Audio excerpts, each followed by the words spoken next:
오셔서 말씀 전해 듣겠습니다.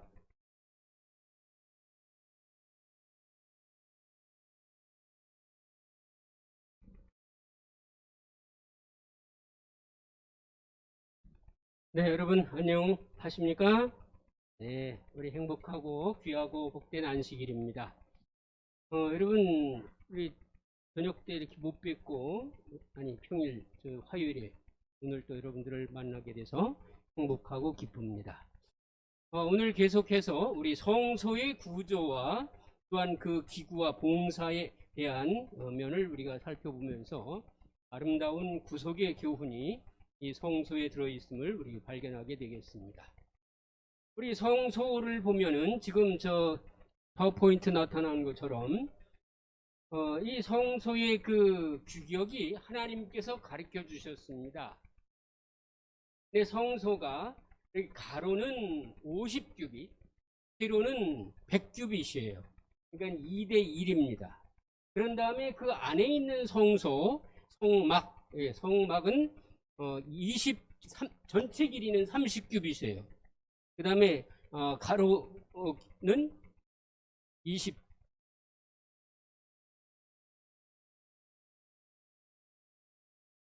30규빗에 10규빗입니다. 10규빗.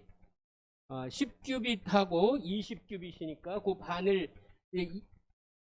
30규빗 중에서 20규빗까지는 성소고, 그 다음에 성소 다음엔 10규빗, 10규빗은 지성도인데 그것은 가로와 세로가 똑같은 10규빗입니다.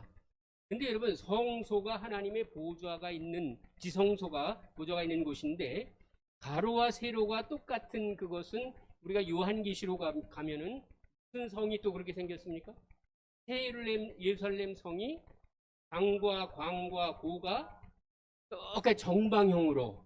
그래서 그 부분을 이렇게 참 하나님께서 너무 지혜로우신 것 같아요. 이 작은 성소 하나를 보여주시면서도 이 우리가 가서 살아야 할 그 나라를 이 연상할 수 있고 또 생각할 수 있고 사모할 수 있도록 그렇게 이 교훈을 주신 것을 우리가 보게 됩니다. 그 다음에 여러분, 이 성소의 문이 어느 쪽으로 돼 있죠?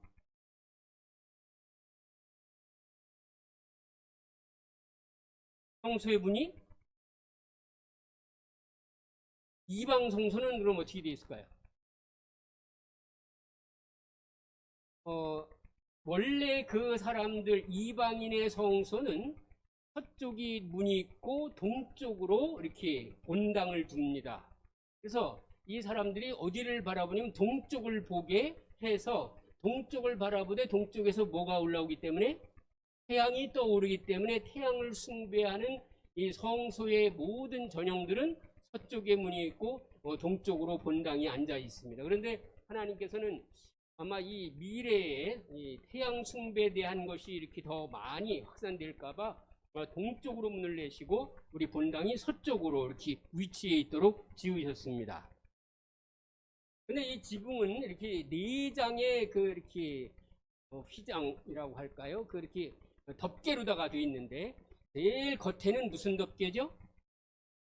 물돼지라고도 하는 그 해달의 가죽, 그러니까 시커멓숙한 것입니다.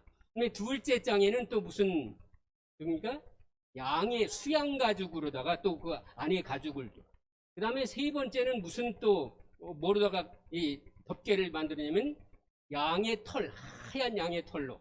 그 다음에 네 번째 가장 안쪽에 있는 그 장막은 뭐냐면 이 청과 홍과 또 뭐예요?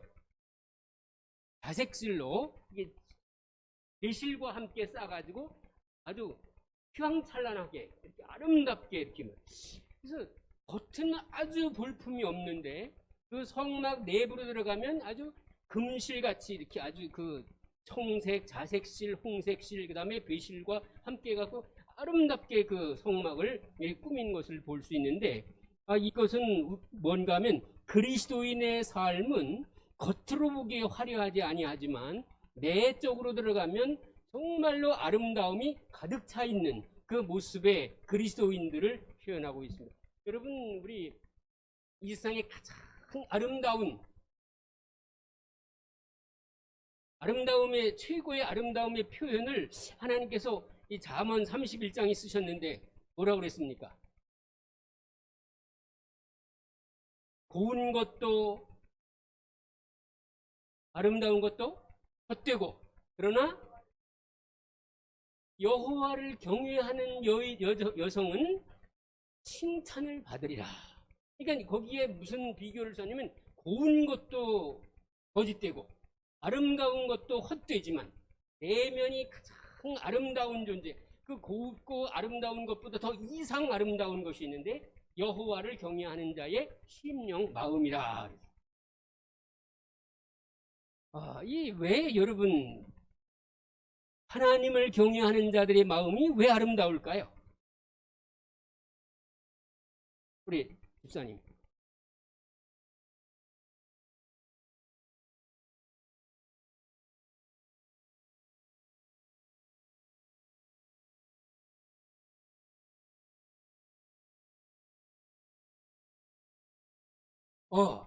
예. 아주 초점을 잘 맞추셨습니다. 이 하나님을 신뢰하는 그리스도인들의 아름다움은 자기 자신의 장점과 난점과 자랑스러움이 막 드러나는 것이 아니라 그 사람 속에 있는 예수 그리스도의 은혜, 예수 그리스도의 대속하심, 예수 그리스도의 의로우심이 그 속에 이렇게 드러날 때에 아름다운 존재로서 주님께서 귀히 여기시는 백성으로 여기에 묘사하고 있음을 우리가 보게 됩니다. 그런데 이 성소의 구조를 보면 하나님 좀 그 성막의 구조 이렇게 쪽으로 좀 넘겨주시기 바랍니다. 하나 더. 네, 여기 보면 이 성소가 세 부분으로 이렇게 나눌 수 있습니다. 여기 있는데 오른쪽에 보니까 성막 뜰이에요, 그죠? 그러니까 뜰의 영역과 그 다음에 성소의 영역과 그 다음에 지성소의 영역이 있습니다. 이 성소의 구조를 보면 세 부분의 구조로 이렇게 나누어집니다. 성막 뜰에 있는 것을 보면 번제단이 거기에 들어 있습니다. 여러분과 제가 잘 아다시피 번제단은 뭐 하는 장소입니까? 양을 잡아서 제사 드리는 장소입니다. 근데 양이 죽는 자리가 이 왼쪽에 있습니다. 여기서 죽여서 양 그 번제단 위에 올려서 제사를 드리는데 그때 완전히 다 이렇게 소멸이 되는 그러한 모습을 보는데 여러분 양이 죽을 때에 여러분과 제가 양을 잡을 때에 그 죄인이 그 양의 머리에 뭐를 해요? 자기 자신의 죄에 대한 것을 이렇게 옮기는 그런 과정을 거기에 묘사합니다. 근데 이 제사가 하루에 어떻게 드렸습니까? 몇 번씩? 상번제라고 해가지고 아침과 저녁에 그 아침과 저녁으로 계속 그렇게 드린 것입니다. 그러니 여러분 이 제사에서 아침과 저녁으로 계속 드리는데 그 의미는 무엇인가 하면 여러분과 나의 생활 속에 아침과 저녁에 주님 앞에 예배를 드리는 삶인데 그 예배는 무엇인가 하면 여러분 예배의 주 핵심이 무엇입니까? 예배 때 이루어지는 조우, 만남이 무슨 만남이죠? 하나님과 누구? 아니 그러니까 신격과 누가 만나요? 인격. 근데 신격은 완전한 의로운 존재시고 인격은 무슨 존재입니까? 죽을 죄인이 만나는 거죠. 그래서 이 하나님과 인간이 만나는데 죄인이 하나님 만날 때에 이 죄인은 하나님 앞에 나는 아무것도 아닙니다라는 사실을 고백하는 시간이 필요한 것입니다. 그래서 아침과 저녁으로 우리는 주님께 무엇을 고백하는가 하면 내가 어떤 죄인입니다라는 사실을 고백하는 것입니다. 그럴 때에 그 죄악을 정말 요만큼이라도 정말 아주 작은 것이라도 그 주님께서 그것을 어떻게 해요? 가지고 가신단 말이에요. 이 안수에서 이게 그 안수할 때에 자기 죄를 고백하지 아니하는 사람은 죄 사함을 얻지 못하는 것입니다. 그래서 이 뜰의 봉사에는 우리 예수님이 십자가에 죽으시는 그 장면은 우리의 죄짐을 다 지시고 죽으시는 그 현장이 이 뜰의 봉사입니다. 그래서 그 죄를 지고 죽으셨기 때문에 그것을 뭐라고 말합니까? 죄를 지고 죽으셨어요. 뭐가 일어나는 것입니까?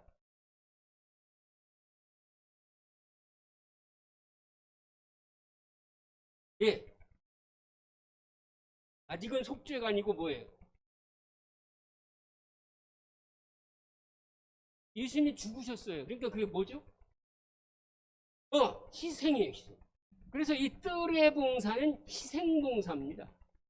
근데 이 많은 기독교에 가르치는 선생님들이 말하기를 십자가로 우리의 속죄가 끝났다고 말하는데, 이 이스라엘 백성에게 하나님께서 성소를 두시고 매일마다 성소 봉사를 보내시면서 1년이 지난 다음에 성소의 모든 것이 맞춰지는 그 시간이 대속죄일이 지나면 그 1년 동안의 모든 죄의 그 희생제사가 마지막 효과를 보는 시간을 갖는 것입니다. 그러니까 죄의 용서와 또 죄의 구원의 모든 것들이 시작이 뜰에서 시작되었지만 마지막 마무리는 어디서 되냐면 지성소 봉사에서 맞춰지는 것입니다. 그런데 이 일반 기독교에서는 뜰에서의 봉사로 그냥 끝! 그래가지고 뭐를 없애버렸어요? 예수님의 성소 봉사를 없애버렸어요. 그래서 그들은 성소에서의 어떤 기능과 어떤 은총이 어떤 미래의 하나님의 구속의 그 과정이 이루어지는지에 대하여 전혀 생각하지 못하고 있습니다. 그래서 십자가 때문에 우리는 구원 얻는다고 말합니다. 여러분, 근데 이 제사 제도를 보면 십자가 때문에 구원 얻는 것이 아니라 십자가가 우리의 죄의 용서와 구원의 기본 모든 요소를 충족시키지만은 아직은 구원이 됐습니까? 안 됐습니까? 안 됐어요. 왜냐하면 그 제사를 드린 죄인의 피, 그러니까 양의 피를 가지고 번제단의 제사를 드려서 일단 용서받았다는 사실이 공표는 됐지만 그 공표로 끝나지 아니하고 그 죄가 공표된 그 죄악의 그 나머지 피가 누구를 통해서 옮겨집니까? 예, 제사장을 통해서 옮겨지게 돼 있어요. 제사장을 통해서 어디로 옮겨집니까? 성소의 끝 휘장에까지 가요. 휘장까지만 갑니다. 근데 휘장까지 가는 것도 우리 성도들의 죄악의 생활의 마지막이 아니에요.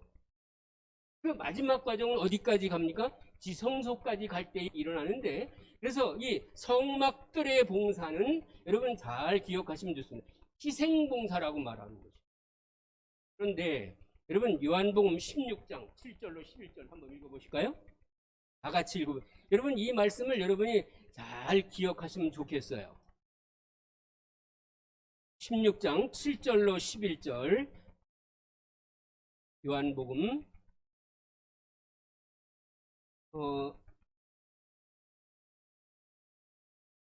이 부분에 대해서 저는 아주 어릴 때에 이게 무슨 말인가 이렇게 했던 적이 있습니다.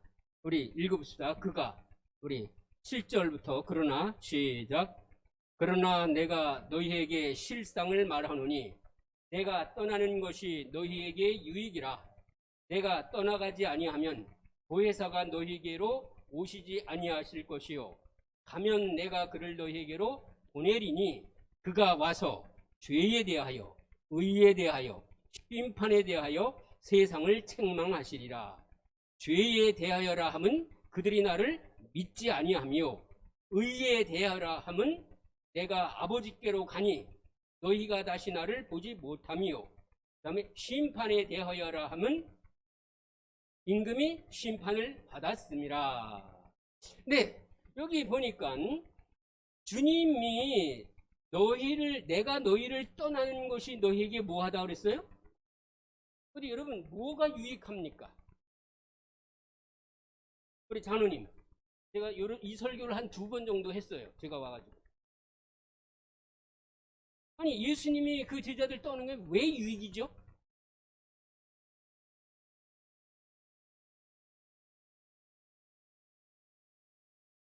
성령님을 보내시기 때문에 유익이다?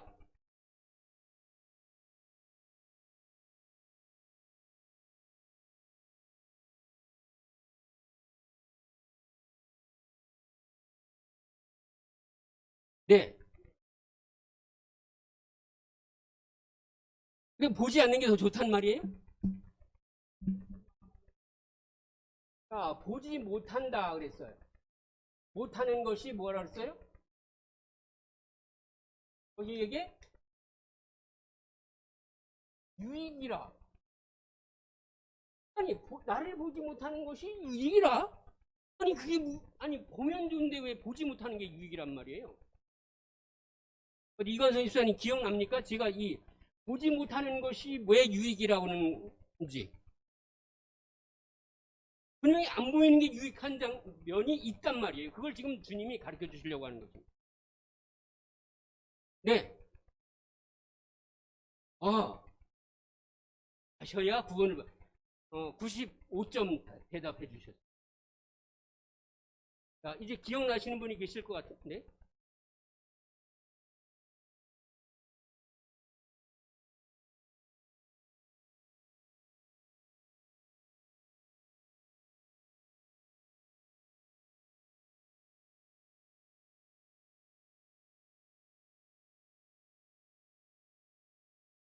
네, 그러면 어디 보십시다. 예수님이 하늘로 올라가신 후에 이 제자들이 성령님을 보셨습니까? 다들 봤습니까? 여전히 못 봐요. 그런데 예수님을 보지 못하게 된 그 이유가 뭘까요? 왜 예수님을 보지 못하게 됐습니까? 다시 과정을 한번 생각해 봅시다. 이관성 목사님, 왜 제자들이 예수님을 보지 못하게 됐죠?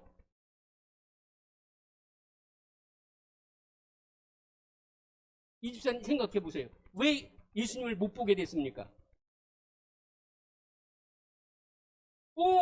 죽으신 후에 그 다음에 부활하시고 승천을 하셨어요. 승천. 죽으시고 부활하시고 승천을. 부활하는 것까지 그때는 봤어요. 근데 그 부활하는 것으로 그거를 이 모든 제자들에게 내가 부활했으니까 이 끝이야. 이게 아니라 부활하시고 나서도 예수님의 사역이 뭐 한 것입니까? 남아있는 거예요. 승천하셨단 말이에요. 승천. 근데 승천하셔서 뭘 하신 거예요? 이 승천하셔서 어디로 가셨는가 하면 보좌 하나님 앞에 가셔서 이 죄인들을 위하여 내가 죽었는데 그 죽은 자들이 나를 통하여 믿음을 고백해서 그 보혈을 의지하여서 주님께 내가 그 중보의 피를 가지고 왔습니다. 권희자 집사님이 지금 회개 기도를 드리고 주님께 그 죄악을 지금 아버지께 드렸는데 제가 그걸 가져왔는데 제가 죽은 피로 말미암아 이 자녀를 의인으로 주님 인정해 주시지요 라고 하는 것이 예수님과 하나님 사이에 일어나는 중보 사역입니다. 히브리 8장에 그게 나타나 있어요.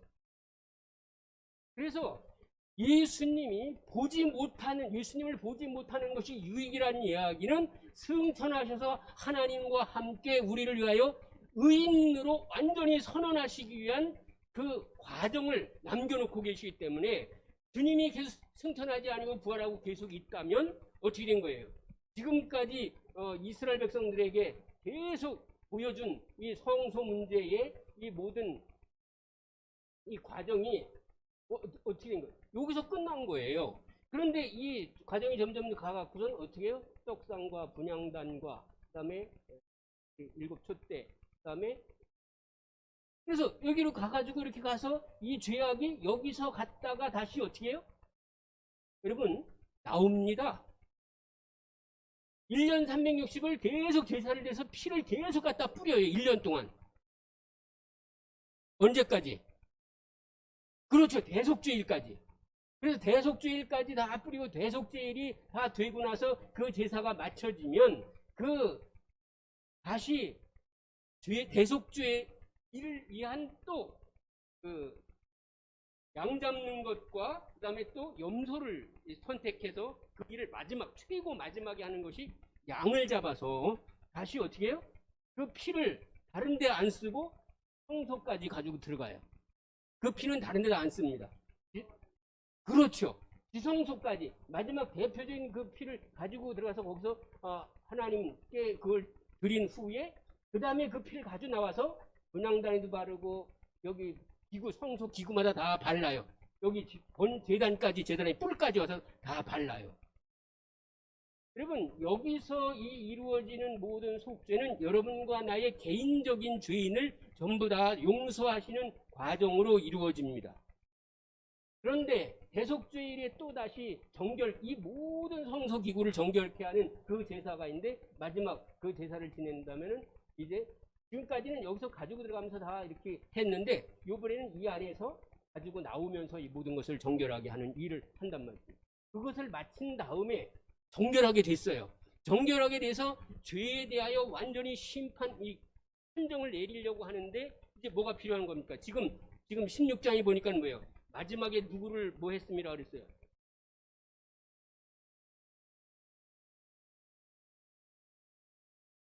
네, 세상 임금이 뭐 했다? 심판을 받았습니다. 세상 임금이 누구예요? 네, 이 죄의 원흉.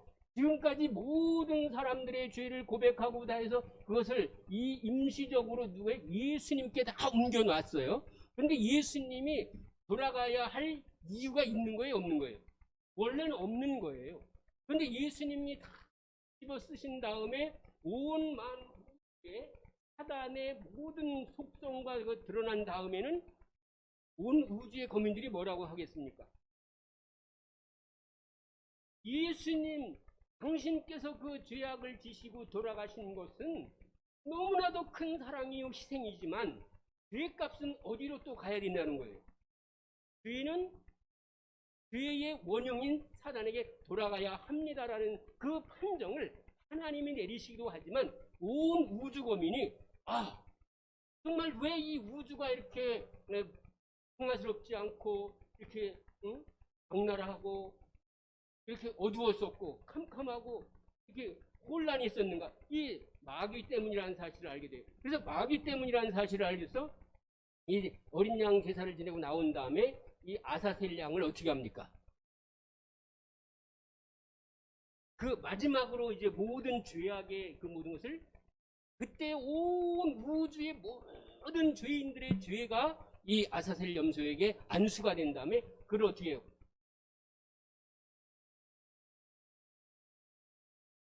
무인지경의 광야로 어떻게 해요? 내어 쫓아요. 그래서 다시는 어디로 돌아오지 않습니까? 이스라엘로 돌아오지 못하고 그냥 무인지경에서 죽습니다. 여러분, 근데 이 아사셀도 일반 개신교의 사역자들이 뭐라고 하냐면 그것이 예수님이라는 거예요. 그럼 그 무인지경으로 가서 다시 이스라엘로 돌아와야 됩니다. 이 성전으로. 그래야 하나님의 성전이 영원한 것인데 이 아사셀을 위한 염소는 마귀를 상징해서 바깥 무인지경에 빠져서 어떻게 죽어서 없어지는, 그래서 요한계시록 20장에 나타난 그 무저갱에 갇혀서 잠깐 놓였다가 또 다시 어찌 돼요? 이 멸망하는 그러한 것을 상징적으로 가지고 있는 이 아사셀 염소를 우리가 알게 됩니다. 자, 이 부분에서 여기서는 희생봉사라고 말씀드렸어요. 그러면 성소에서는 무슨 봉사겠어요? 여기는 희생이 이루어졌습니다. 여기는 무슨 봉사가 이루어지겠어요? 여러분과 나의 죄가 어떻게 해요? 의인으로 바뀌니까 여기서는 무슨 봉사예요? 속죄 봉사가 이런 거예요. 속죄 봉사. 그러면 지성소에서는 무슨 봉사겠어요? 그러면 심판 봉사라고 해요. 심판. 이제는 의인들에 대한 것은 여기서 끝났고 이제 악인에 대한 죄악의 완전 마지막 심판인 집행심판이 남편 심판 봉사가 예수님을 통해서 마지막으로 이루어지는 것입니다. 여기서 보지 못하는 것이 너에게 유익하다 이 말씀이었는데 어디 이제 제가 여기까지 설명했으니까 우리 강 집사님, 왜 예수님을 보지 못하는 것이 왜 유익이라고 했을까요? 지금까지 우리가 배웠으니까 한번 종합해 보면 네.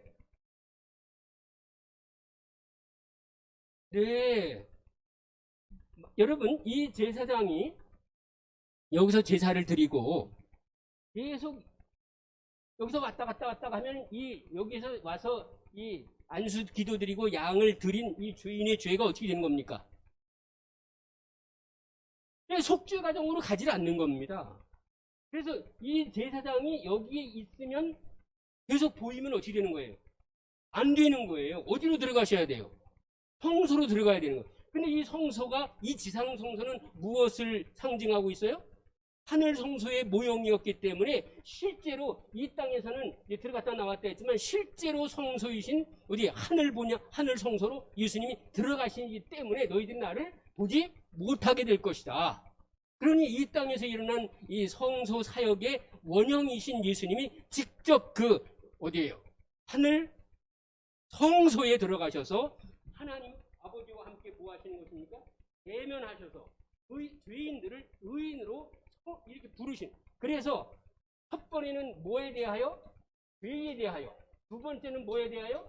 의에 대하여. 그래서 의에 대하여인데 이렇게 보지 못하는 것이 유익하다고 나와서 제가 어릴 때는 아니 의롭다고 그랬는데 보지 못하는 게 왜 어려울까? 그때는 정말 이해를 하지 못했어요.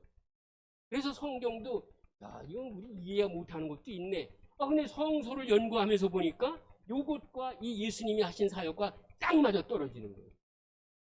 얼마나 멋지고 얼마나 완전한 구원의 그 묘사인지 모르겠어요. 그래서 이 성소는 어디예요? 구원에 이르는 길, 하늘에 이르는 길이 이 성소에 나 있단 말입니다. 그래서 성소의 모든 것, 문도 그렇고 번제단도 그렇고 양도 그렇고 물두멍도 그렇고 이 떡도 그렇고 이 촛대도 그렇고 이 분향단도 그렇고 나중엔 뭐예요? 이 지성소 모든 것이 다 어떻게 했어요?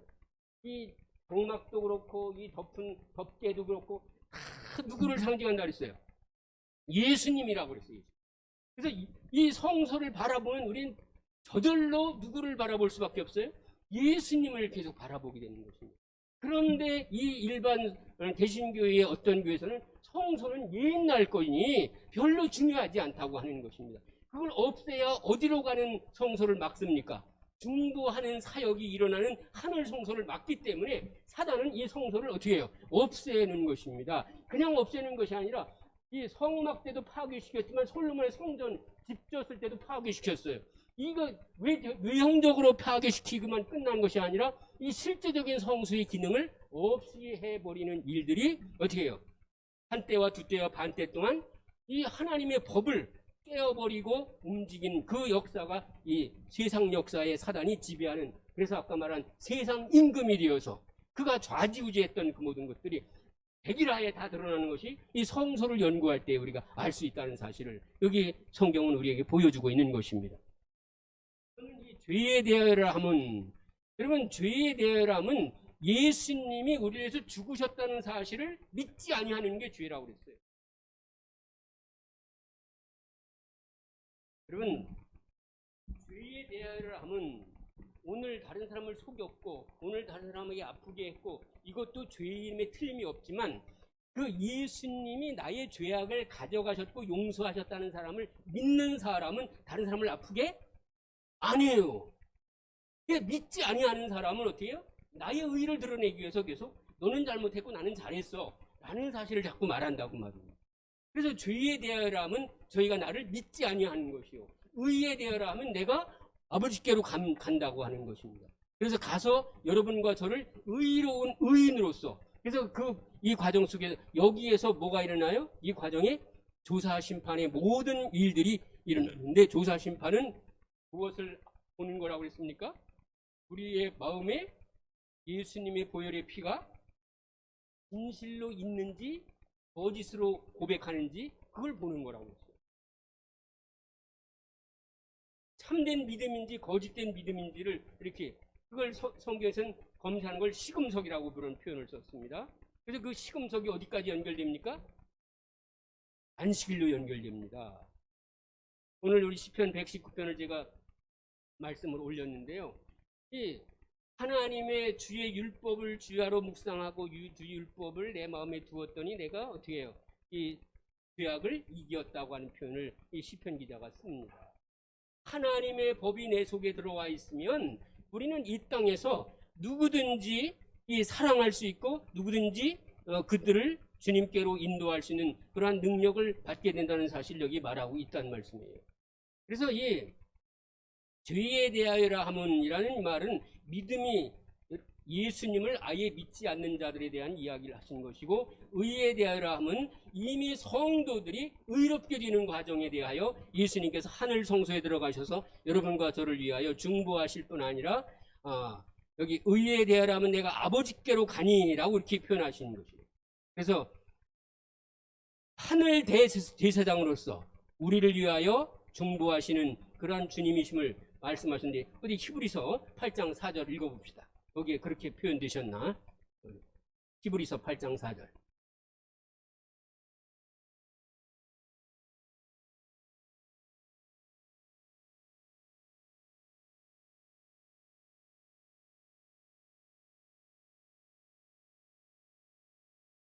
우리 읽어보시죠. 시작.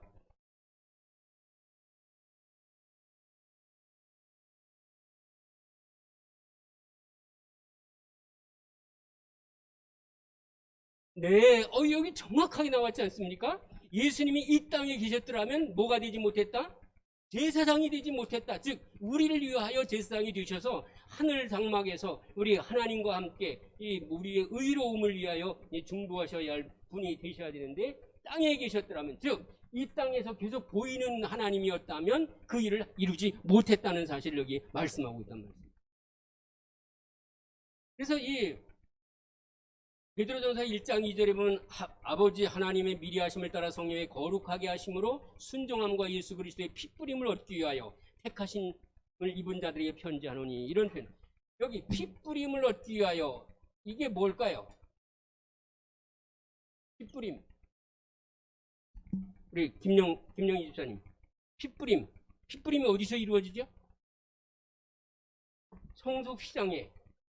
그러니까 그 피를 뿌렸다는 것은 우리 죄인의 죄악을 예수님께로 다 옮겨졌다는 사실이에요. 여러분, 안수했을 때는 좀 이렇게 옮겨지나 안 옮겨지나 모르겠지만, 그 성소에 들어가면 그 피가 온전히 성휘장에 다 뿌려졌으니까 완전히 옮겨진 것을 우리가 이렇게 제사장이 확인할 수 있는 것이죠. 그래서 그 지금 베드로전서 1장 2절에 모든 하나님의 성도들은 핏뿌림을 얻기 위하여 어디에요? 택하심을 입은 자들이라. 이렇게. 그러니 우리 모든 믿는 자들은 예수님의 십자가도 믿을 뿐 아니라 예수님의 중보 사역에 대하여 확실하게 내가 신뢰하고 믿고 있다고 하는 사실을 여기 말씀하고 있다는 말씀이에요. 그리고 우리 주님께서는 이 죄악을 담당하시는 그 부분에 대하여 우리 한번 더 구약에서도 이미 이야기하고 있는 예레미야서를 한번 보십시다. 6장. 예레미야서 6장 26절.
지금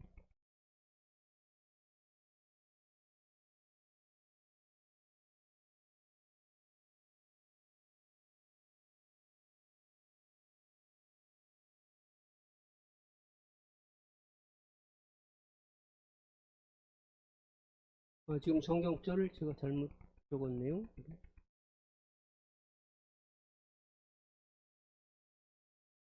우리 히브리 10장 19절 20절 보겠습니다.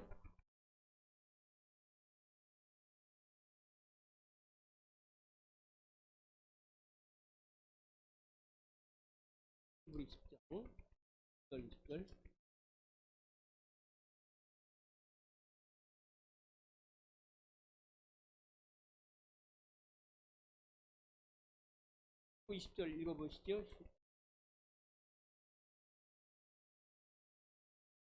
담력을 얻었나니 그 길은 우리를 위하여 휘장 가운데로 열어놓으신 새로운 살 길이요 휘장은 곧 그의 육체니라.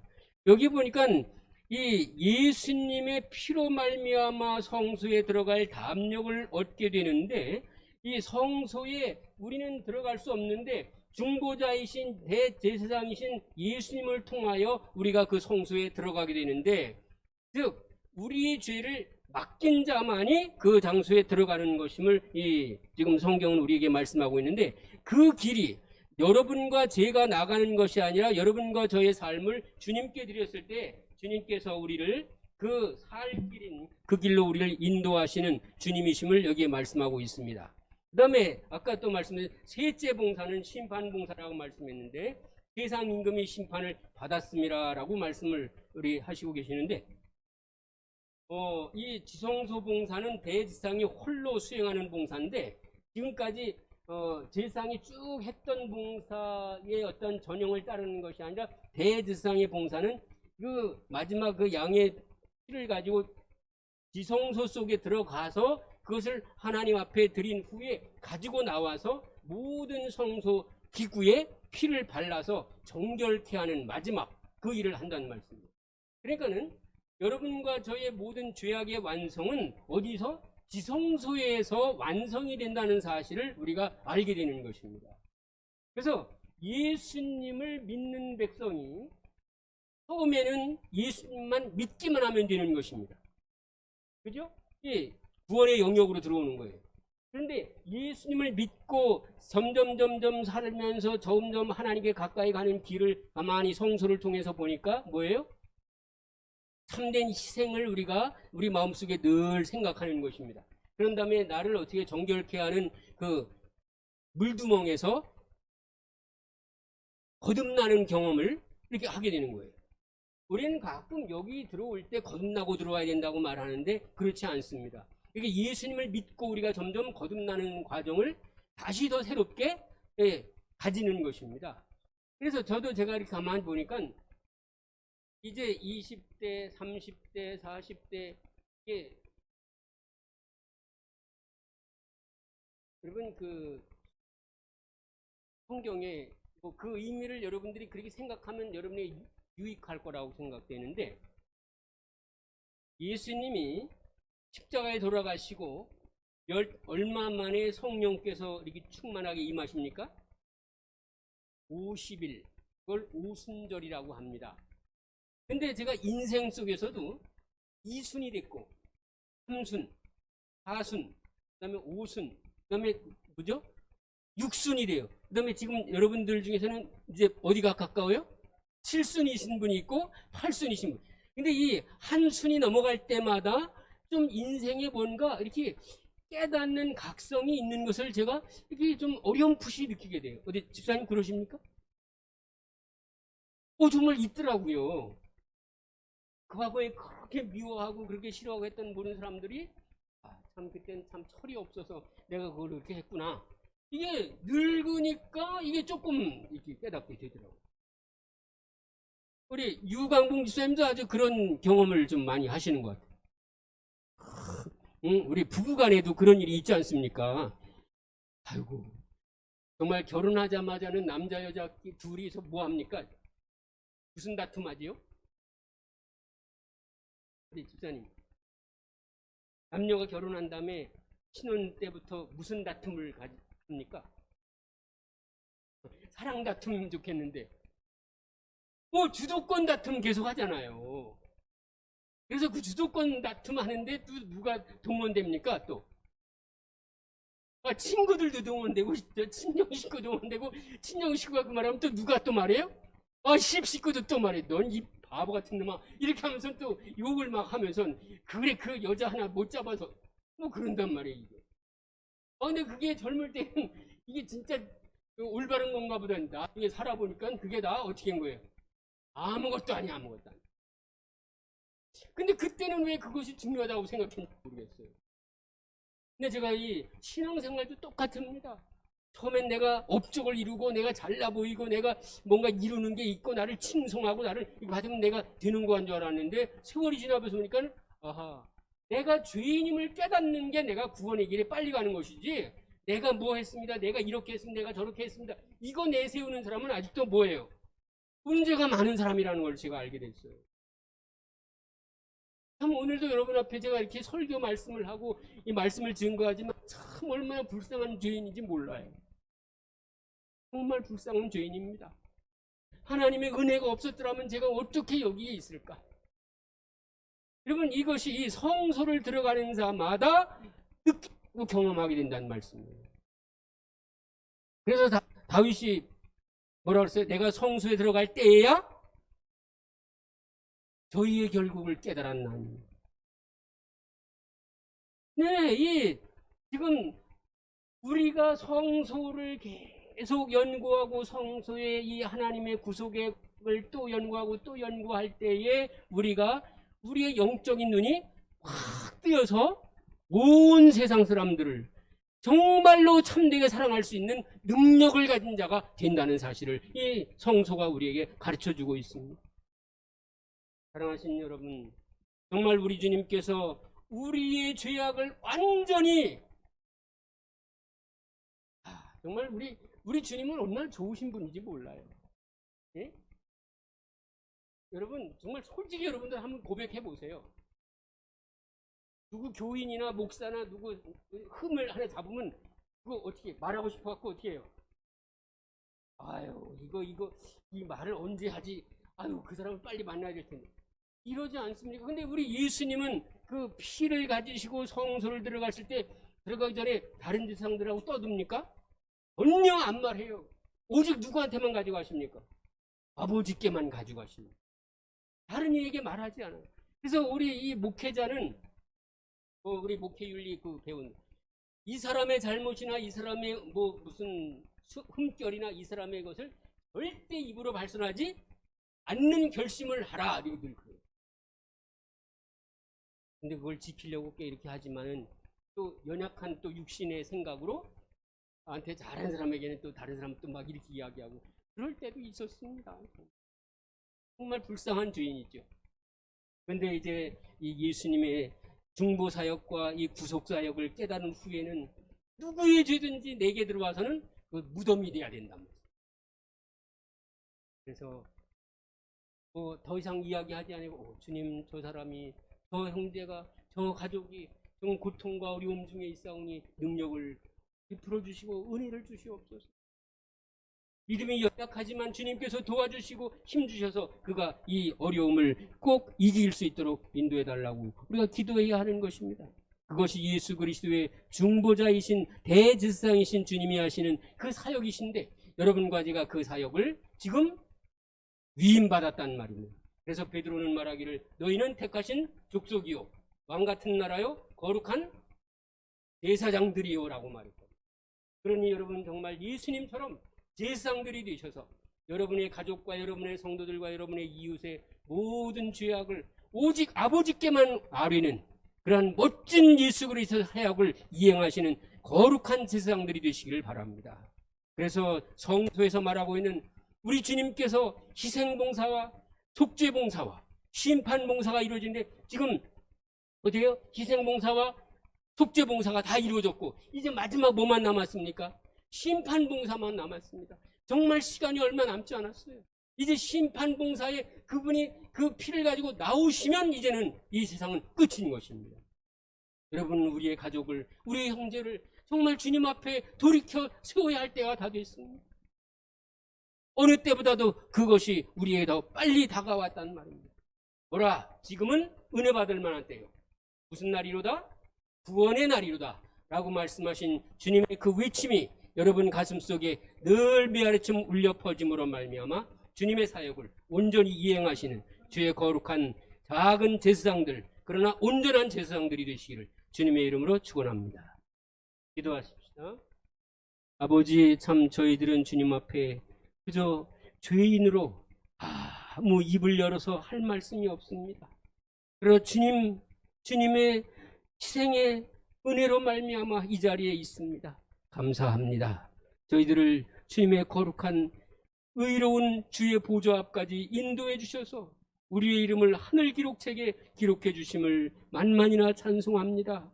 아버지, 사단이 이 세상 임금이 아직 살아있어서 우리를 꾀이고 우리를 위협하지만 만왕영화이신 예수님을 따라 끝까지 은혜의 보좌 앞까지 담대히 나아가는 우리 사랑하는 성도들 되도록 축복하여 주시옵소서. 우리의 구원자 되시는 예수님의 이름으로 간절히 기도드립니다. 아멘.